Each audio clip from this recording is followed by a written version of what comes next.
Welcome to Middleweight Politics, political analysis for the independent voter. I'm Dan Sally. I'm Shawn Griffiths. And if you are one of the over 60% of Americans who feels a third major party is needed, or one of the over 50% of Americans who doesn't align with either party, welcome home. Now this week, we had the leader in one major party say that we might need a third major party. And then we had what should be a relatively sleepy Senate race move into toss-up territory with the entrance of an independent candidate who doesn't like either party. But before we get into that, Shawn, we need to talk. What's going on with your building? Oh man, it's so weird. I don't think I've ever lived in a building like this, although it could be just that the buildings that I've lived in have never had this particular plumbing problem. But this past week, or yesterday, I should say, they came in to fix a plumbing problem for the entire building. And we were told that, from 9 a.m. to 3 p.m., we couldn't use anything plumbing related. We couldn't use showers, toilets, faucets, none of that from 9 a.m. to 3 p.m. And of course, because it is nigh impossible to get an entire building full of people to not do any of that for that extended period of time, they ended up having to push it back to till the probably past 5 p.m. is when they were finally able to get whatever they were getting done. So it's been kind of hectic around here for me to get stuff done, even to prepare for this podcast and show up on time. So how many people are in your building? Oh, that's a good question. Big building. There's building? A lot. There are 15 total floors to this building, so it's a lot of units. Got it. And nobody could flush a toilet. For that entire amount of time. Yeah. So where did they go? That beats me. I mean, I went and I did as much work as I could at a local cafe with Wi-Fi. So yeah. Well, I appreciate you braving that. Right. If you have to go to the bathroom, we'll take a very long pause. We've got big things to talk about. First story I want to get to, I'm interested in your thoughts on, is Liz Cheney this week suggesting a new political party might be needed. So at a forum in Minneapolis, Cheney suggested that a new conservative party might be in order due to the Republican Party's increasing alignment with the MAGA movement and with Trumpism in general. And of course, Cheney is a vocal critic of Trump and was expressing concern about the GOP's current direction and hinted that a political realignment could be on the horizon if traditional conservatives continue to feel alienated. Now, there's lots of things I could say about this, but I'm really interested. What are your thoughts on that, Shawn?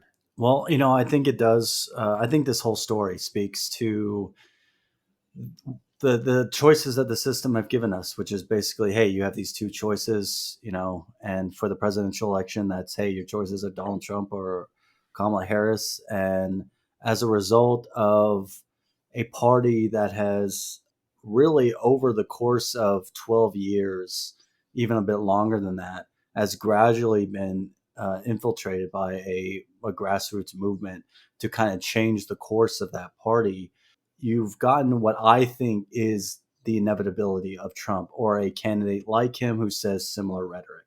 A lot of people point to the problems that Trump has caused for rhetoric in the country at large and all that. But he's always been a symptom of the problem. He hasn't been the cause of it, from my perspective. But when I look at this, I think it's an interesting idea. And obviously there's some historical precedent for Liz Cheney to work off of members of a major party who have defected from that major party to start their own minor party to kind of right the course, if you will, of that party and get it back on track. Although I find it interesting that Cheney specifically said that this third party should replace the Republican Party, not just steer it back in the right direction, but replace it, which I could be wrong, and you can correct me on this, but I think we haven't seen that since the Republican Party replaced the Whig Party in the 19th century. You're right. And let me tell you, man, if I could still vote Whig, I would, just on the name alone. But yeah, you're right. So since the Civil War, America has had the two same parties. Now, what those parties have stood for and what coalitions those parties have been comprised of have changed. But any break off we have seen from the two major parties since the Civil War has resulted in more of a realignment of the two parties than in any new party forming. So the earliest one I can think of is Teddy Roosevelt and his Progressive Party. And again, if you're listening unclear on the history behind this, Roosevelt and his faction of progressive Republicans really broke off from the existing Republican Party over disagreements over labor rights, which the progressives were in favor of, tariffs, which the progressives weren't in favor of, antitrust regulation, which the progressives were in favor of, and greater conservation of public land, also a progressive tenet. Now, what happened with Roosevelt is Roosevelt managed to pull together a coalition of Republicans, but also other activists. So, folks focused on labor rights, women's suffrage, things of that nature, and was actually the most successful third party bid in US history. So he won 27% of the popular vote, won 88 electoral votes. And all that being said, didn't create a lasting party, but he did change the direction of the GOP as a result. So the GOP suffered a string of losses due to the progressives' presence in elections. And ultimately, they started to change course on issues like labor rights and government oversight. So a lot of times what happens, I think, is when you have issues that have majority of support that one party is standing in the way of, these realignments can be a way of ironing that out and ultimately getting both parties sort of on the same page on them. Now, the second one worth noting is George Wallace in 1968. Now, George Wallace was a Democrat, a Southern Democrat, and there was a big disagreement in the party over whether they should embrace civil rights or not. Wallace was clearly pro-segregation, and so he founded the American Independent Party, and its core platform was built around segregation. The larger platform was more populist, but he also managed to take away electoral votes. So he won about 13% of the vote, popular vote, 46 electoral votes. His goal was never to win or was never to build a party. His goal was to send the election to the House of Representatives, where he'd have a little more negotiating power and potentially be able to get his policy initiatives pushed through.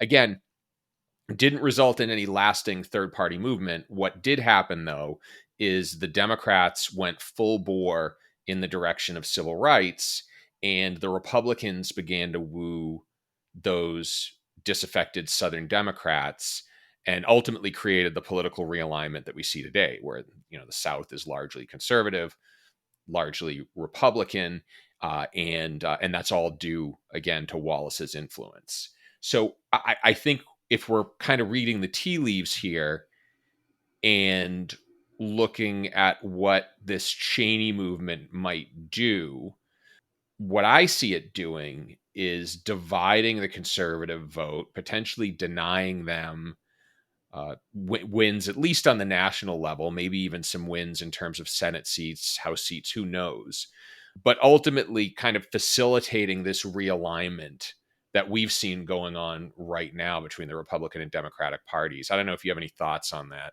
What I find interesting is that Liz Cheney not only has endorsed Kamala Harris for president, but she has also weighed in on one specific Senate race, and that is out of Texas. And she has endorsed Colin Allred, who is Ted Cruz's Democratic opponent for U.S. Senate. I find that interesting because when we talk about this ideological shift that we've seen in the Republican Party that has moved them further and further to the right or further and further to ideological extremes, this dates back all the way to 2012, even before that. And you can look at a race like Ted Cruz, where Ted Cruz initially lost the primary election in 2012 to then Lieutenant Governor David Dewhurst in Texas.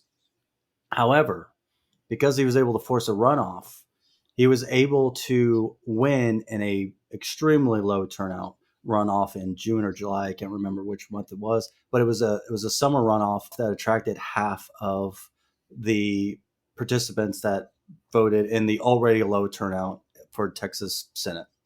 So he was able to win his election pretty much outright with less than 4% of the vote. And so what the Tea Party movement at the time figured out was that if they could infiltrate these partisan primaries, and Texas has an open system, but it's an open partisan primary system, if they can infiltrate those primaries, they can secure enough of the vote to essentially take over the party, because those are the most critical stages of the elections process.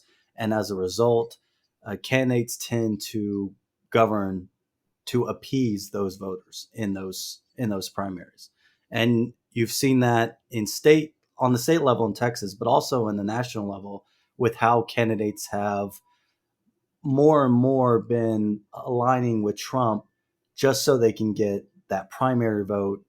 So I find Liz Cheney's approach interesting. Again, there's some historical context to how it can be successful. I don't know in the current environment how successful it would be, but it is interesting to me that we've seen this tactic of being able to infiltrate a party solely on the Republican side. I think getting back to the rise of the Tea Party, I think that's really when you started to see a cleavage between what you'd consider establishment Republicans, and let's just call them new Republicans for lack of a better phrasing. And Ted Cruz was certainly a part of that movement. The interesting thing that I find is that, you know, the GOP, I think around the time of the Tea Party, was coming to grips with the fact that it was really a weakened party. Mm-hmm. So both parties have lost members over the years, but the Republicans have lost the most. So Republicans are somewhere in the neighborhood, I think, of 25% of the electorate right now. And that was a gradual erosion over time. And I think you probably remember after Romney's loss, the GOP did this internal review that they called the GOP autopsy. And that effectively said the party needed to broaden its appeal, do a better job attracting minority groups, women, younger voters, and so on. And I think in a lot of ways, this was very much in stark contrast to what the Tea Party was up to, which, to your point, was to really hijack low turnout partisan primaries and nominate more extreme candidates.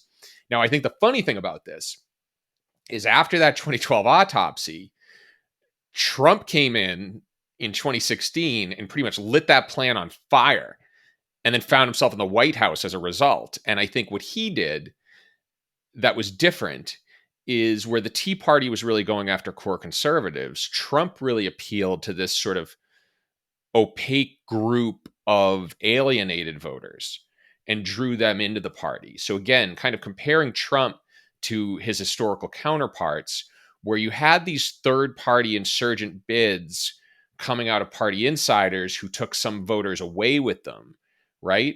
Donald Trump did the exact opposite. He basically brought voters in and just inhabited the party like that mind control fungus in The Last of Us, pretty much took over the whole party apparatus. Okay, so I want to switch gears here and move on to the next big story of the week, which is independent candidate Dan Osborne of Nebraska.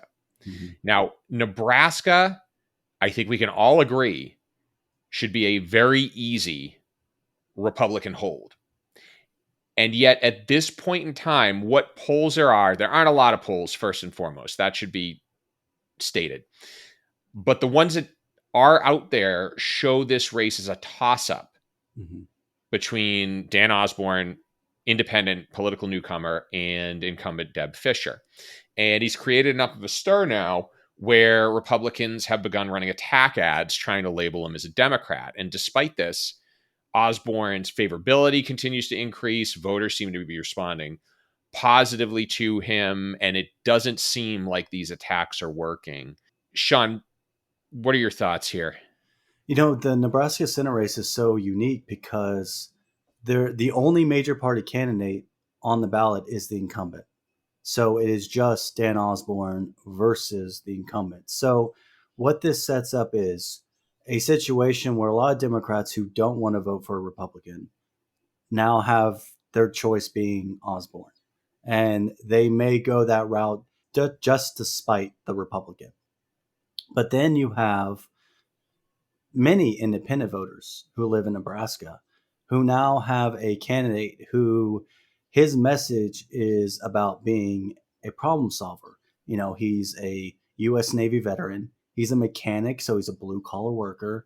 And he's going in with a message that says, hey, if I can build an independent caucus in the Senate, I can work on bringing both sides to the table to work on compromise and work on problem solving.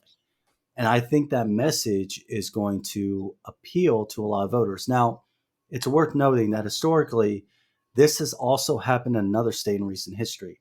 And that was back in 2014 in Kansas when it was independent Greg Orman against a Republican incumbent in Pat Roberts. The Democrats at the time withdrew their candidate from the race, which just left Orman against the only major party candidate in there. And again, he was a independent who prioritized problem solving. And he was able to get a lot of Democrats to vote for him and a lot of independents to vote for him. And at the end of the day, he lost, but he got 47% of the vote, which is a lot. Yeah. And it almost appears to me that Osborne is polling better in Nebraska than Orman polled in Kansas. So this presents an opportunity, a rare opportunity, to see an independent get elected in a statewide office. What's interesting about Osborne to me, when you combine the voters Osborne is appealing to the voters that have really latched on to Trump and to the MAGA movement, there are a couple of through lines in there. First is a desire to change. So you have a lot of alienated voters who feel that the current system doesn't represent their interests. And so they're really drawn to these disruptive candidates out there. Distrust of the political establishment. And I think this desire for like quote unquote authentic politicians who sort of speak their mind, right? Mm-hmm. I don't think this is restricted to the center like Osborne or the right like Trump. Like even Bernie Sanders in a lot of ways represented that anti-establishment, straight talking type of politician. I think what's different about Osborne is that Osborne is really appealing to people who are tired of the polarization, tired of the division, whereas Trump is doubling down on it. Mm-hmm. And what I'm curious about is that going to work better? Because Trump is not a candidate that has ever shown any ability to win a majority vote. Mm-hmm. You know, even the states he quote unquote flipped in 2016, he never won a majority in those states. You know, his performance in Michigan, Wisconsin, and Pennsylvania in 2016, near identical to his performance in 2020. Mm-hmm. The only difference was that there was a stronger third party presence in 2016. So I think where Trump is going hard into this group of people who, let's say, aren't as turned off by his more polarizing messaging, Osborne seems to be taking another approach, and I don't think he's doing it tactically. I think it's genuinely who he is. Mm-hmm. But I'll be interested to see whether that has more appeal. Yeah, you know, Trump had his appeal with independent voters in 2016 because he talked about draining the swamp and how rigged the system is and how broken it is and how he can fix it. How he can go in there and kind of clean up the mess that's in Washington. And I think the difference between Trump's message and what you're seeing from a candidate like Osborne is that Osborne doesn't approach it from as negative of a point of view. He sees an opportunity to work with both sides, to clean up the mess by removing the incentive that the current system puts on representatives from both parties to entrench themselves behind their party labels. Because if you can just have enough independents in the Senate to have, say, 5 seats, you have enough leverage there to bring Republicans and Democrats to the table and talk about problem solving, talk about ways to compromise, to have lasting solutions. And I think when you look at the polls, that's what voters really want. Yes, they're tired of the negativity, they're tired of the mudslinging and the hyperpolarization. But one thing you see that voters really want from their elected officials, because they know, at the end of the day, they're going to be represented by a Republican or they're going to be represented by a Democrat. They want to see these candidates work together, Yeah. compromise, actually work toward their interests and needs.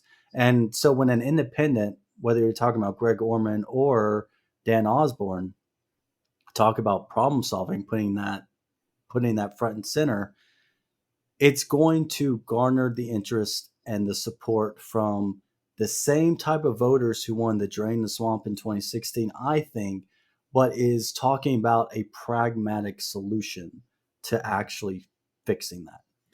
Yeah, I'd agree there. And polling shows Americans feel a third major party is needed, Mm. right? And I don't necessarily think most Americans care whether there are three parties, four parties. And I don't think they care whether they're voting for a Republican or Democrat. I think ultimately they want somebody who's going to represent their views. And to your point, they're going to want somebody who gets things done. And as you mentioned earlier, the primary process really doesn't facilitate that. Right. It kind of forces people to select between the lesser of two evils, as you said, because you have the most partisan polarized voters nominating candidates. And then ultimately, for the most part, you've got your diehard Democrats, your diehard Republicans, and then you have the coalition of people who don't like the Republicans and don't like the Democrats. And that's kind of, how elections are done here. What I find really interesting is you look at a state like Alaska, which we've talked about before, which uses nonpartisan open primaries. So in their system, instead of having a Republican primary, a Democratic primary, you have an open primary where all candidates compete for all voters, and the top four make it on the ballot, and then the general elections determined by ranked choice voting. And at least from what I've seen, this has had a moderating effect. So they elected Lisa Murkowski, who is a relatively moderate Senate Republican, one who actually faced a primary challenge from a Trump-backed challenger. And they also elected a Democrat to the House of Representatives for the first time in 50 years. And that was an election, again, that included another Trump-backed challenger, Sarah Palin, who I think most people know. But the interesting thing is you look how Murkowski behaves or how Peltola, Alaska's congressperson, behaves, their tone, their personality, and so on, I think wins the day. And if you look at some of the movements going on to implement similar systems across the country, so I think right now we've got it on the ballot in Arizona, we've got it on the ballot in Nevada, we've got it on the ballot, I think, in Colorado, right? Mm-hmm. Yep. Yeah. So right there, if those three states successfully implement this, we've got 8 senators. And to your point, you really only need another state to have 10, and then that can get around a filibuster. I think that really makes a lot of the tools that the more polarized members of Congress use to stall popular legislation toothless, right? Now, the interesting thing I see is that when you look at who's opposing the implementation of top 4, some of them using top 5 systems, which is like 4, only they have 5 candidates, easy enough to figure out. But if you look at the parties opposing them, they differ from states. So Arizona, for example, Arizona Republicans are coming out against it. If you go to Colorado, Democratic state legislators are actually the ones gumming up the works. So I think that they see themselves losing the ability to control the party and control the nomination process and control the elections by that. Right. So, and I wrote about this. I actually wrote an article on the top 2 effort in South Dakota this week. Mm-hmm. And I pointed out, much to the point I made earlier, that primary reform advocates, the argument that they make is that when you have a partisan primary system, you are restricting voter access, and thus you are limiting the voter pool that can actually have an impact on these elections. And so when you have a small number of voters deciding it, that is when you get these grassroots movements who are able to infiltrate the party. But what you see in states like California, which has a top 2 system, and in Alaska, which has the top 4 system, is that when you have a broader and more open pool of voters, more opportunity for voters to actually weigh in by having everyone on was essentially an equal footing, all candidates and voters participating on a single ballot, then that makes the incentive for candidates less about appealing to the extremes and more about, okay, well, if I am going to make it into the top two or the top four or the top Mhm. five, which is the case in Nevada, then I have to find a way to appeal to voters in the other party and also independent voters. You know, the curious thing to me is that when you look at states like Arizona and you look at states like Alaska, you're also seeing opposition from third parties. One of the arguments that the opposition representative in the Prop 140 debate in Arizona made last night during a debate was that the Libertarian Party came out against it because it doesn't necessarily guarantee them a spot on the general election ballot.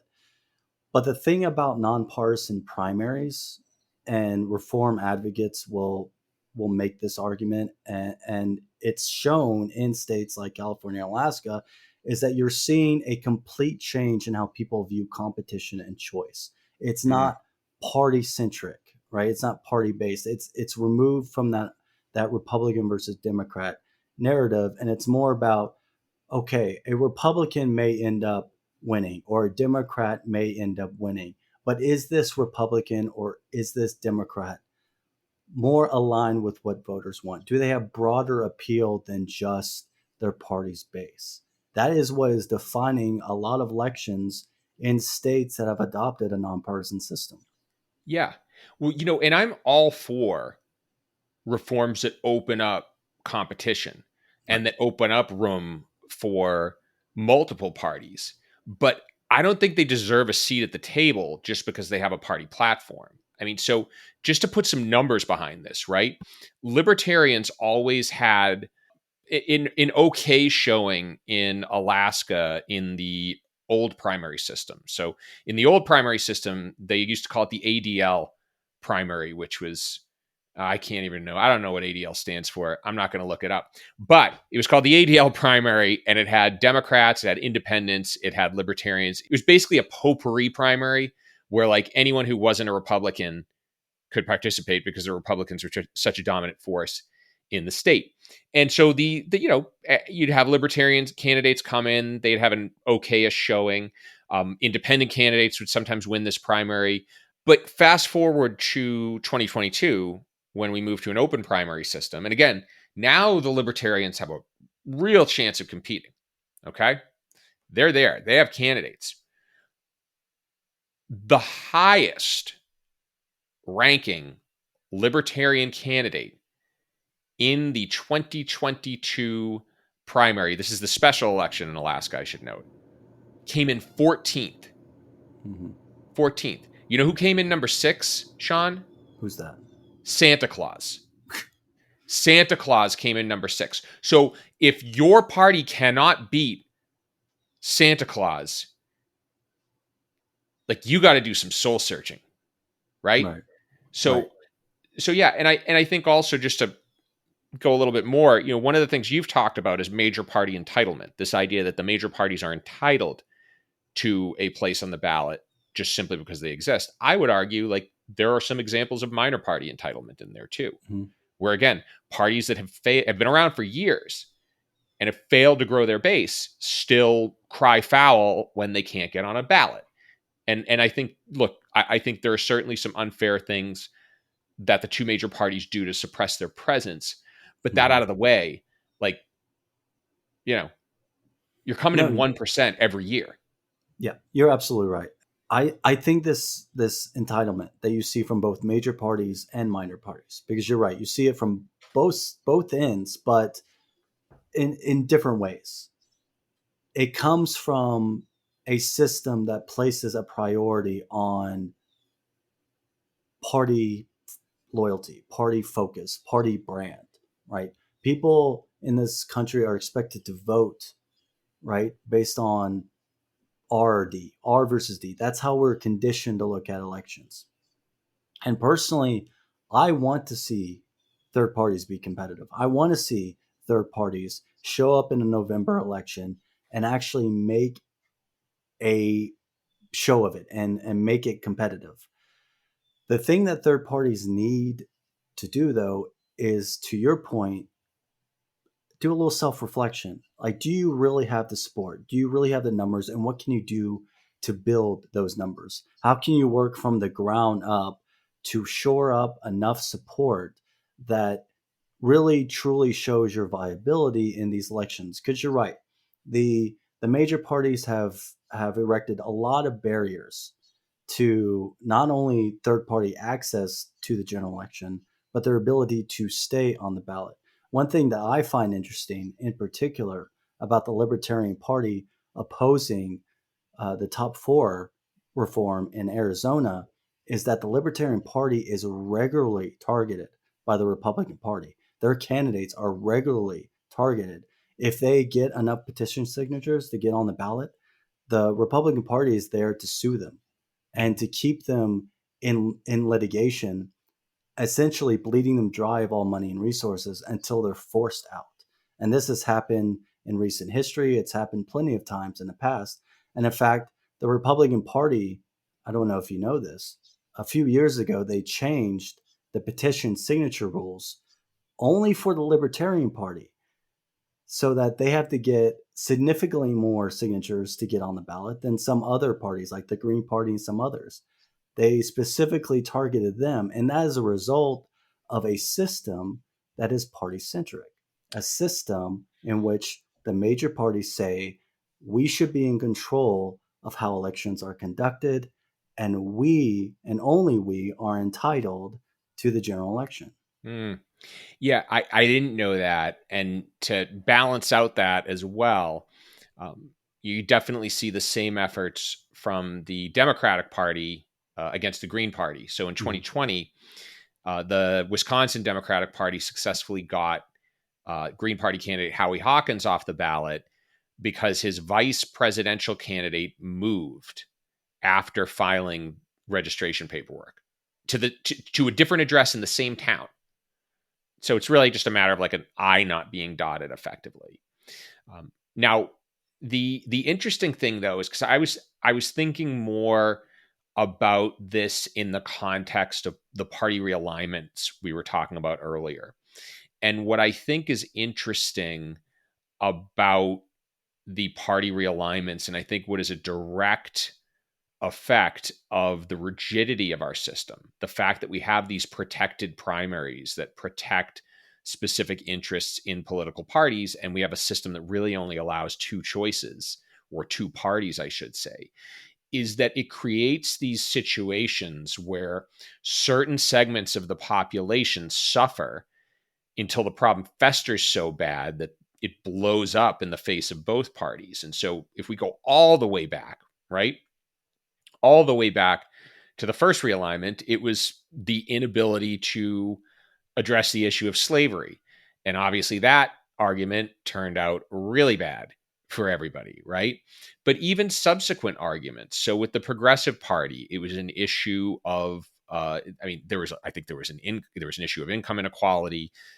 Wasn't necessarily referred to as that back then, but the bigger issue was just people worked in horrible conditions. There was outsized influence by industry over politicians, and there was this effort to restrain that. The problem got so bad that eventually this particular group organized and effected change. If we go all the way to George Wallace, right? George Wallace's candidacy was a result of people ignoring human rights violations in the South against Black citizens, right? So I think what we see time and time again is we see these issues where certain groups are ignored to the point where their suffering gets so bad that they turn into a political force and ultimately change the direction of a party. And we saw that in 2016 when Donald Trump successfully courted working class voters who had traditionally voted Democratic, who had been spurned or had gotten the short end of the stick by decades of globalization. And he managed to speak to them and he managed to pull them out. And I think tying this to top four, tying this to election reforms, I think any reform that's going to introduce more fluidity, more ability for people to choose from a variety of policy choices, and more ability for candidates to win by appealing to more than just their partisan core, I think that could solve a lot of problems before a lot of unnecessary suffering happens. And how third parties can factor into this, because you're right. Historically, third parties have been able to put a check on the major parties in the past. In recent history, you haven't been able to see that just because of all the systemic barriers that have been put in place for third parties. So you haven't really been able to see that. And so the argument for third parties always is that even if they don't win, they could provide a check on the system itself and make sure that anyone who is elected is a bit more accountable to voters than they have been. And the reason that nonpartisan primary reform is so appealing is because if these third parties can find a way to bolster their support, build up their movements from the ground up, and get enough support to even threaten to get in the top 2, top 4, whatever the system is, all of a sudden the major party candidates are going to pay attention to that. They have to appeal to libertarian voters. They have to appeal to Green Party voters. And if they can build up that support to the extent that they can make it into the general election, then you have a situation where the major parties can't sue based off their legitimacy. They've proven their viability and the legitimacy to be on the ballot by placing from the primary. And so that's whether you're looking at the Republicans challenging libertarians in Arizona or the Democrats challenging Greens in Wisconsin. Nonpartisan primaries offer that opportunity for them to have a system where there's not so much entitlement on the party's part, or that the parties cannot act on any sense of entitlement. Agreed. Well, we are going to cap it off there. Shawn, I pray for the swift recovery of your toilet. We will be back next week. Until then, thank you for joining, and stay purple.